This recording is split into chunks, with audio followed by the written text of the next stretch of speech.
Guys, so tingnan nyo, ang dami na mimingit yan. Hanggang doon sa dulo. Pupunta yan doon sa may ano ng peri yan. Yan, ang dami. Ganyan karaming namimingwit. Tapos sabihin na hindi kinakain yan. Ito na yung ano, ito na yung boundary na Taguig. Taguig na yan. Yan. Tapos ako naman, ito ko namimingwit. Yan. Yan. Kaya okay lang nandito. Wala namang problema kung dito namimingwit eh. Yan dun sa kabila na yan.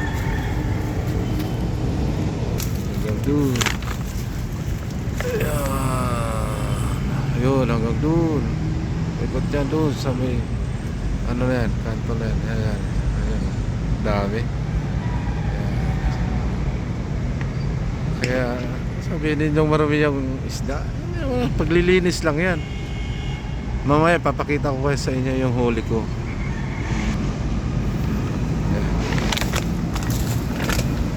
Ayan.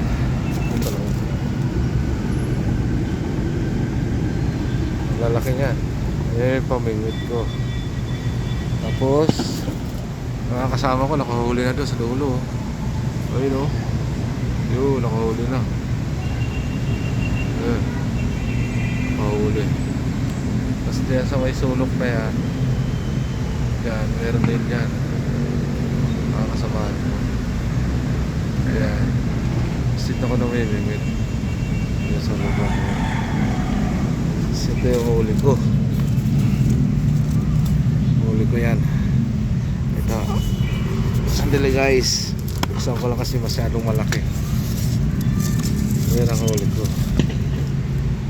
Yan. Malaki. Flap-flap. Siguro mga 3/4 o kalahating kilo yan. Apat na piraso lang yan. Pero halos kalahati na. Good size yan, good size. Diba? Ayun lang. Wala namang ginagawa eh. Okay guys, mamaya ulit para malay mo makahuli pa. Ayaw, pauwi na kami guys. Ang isa ng pang ano na isda, pisnit. Ayan o. Uwi pa lang Bulacan yan. Grabe naman yung batang yun. Hiniram, hindi na sila uli. Pauwi na kami. Wala nang kumakubit eh. Hanggang sa muli mga kaibigan. Yan. Ayan, mga kaibigan yan. Bukas magkikita-kita kami sa Angulo. Sige, bye-bye.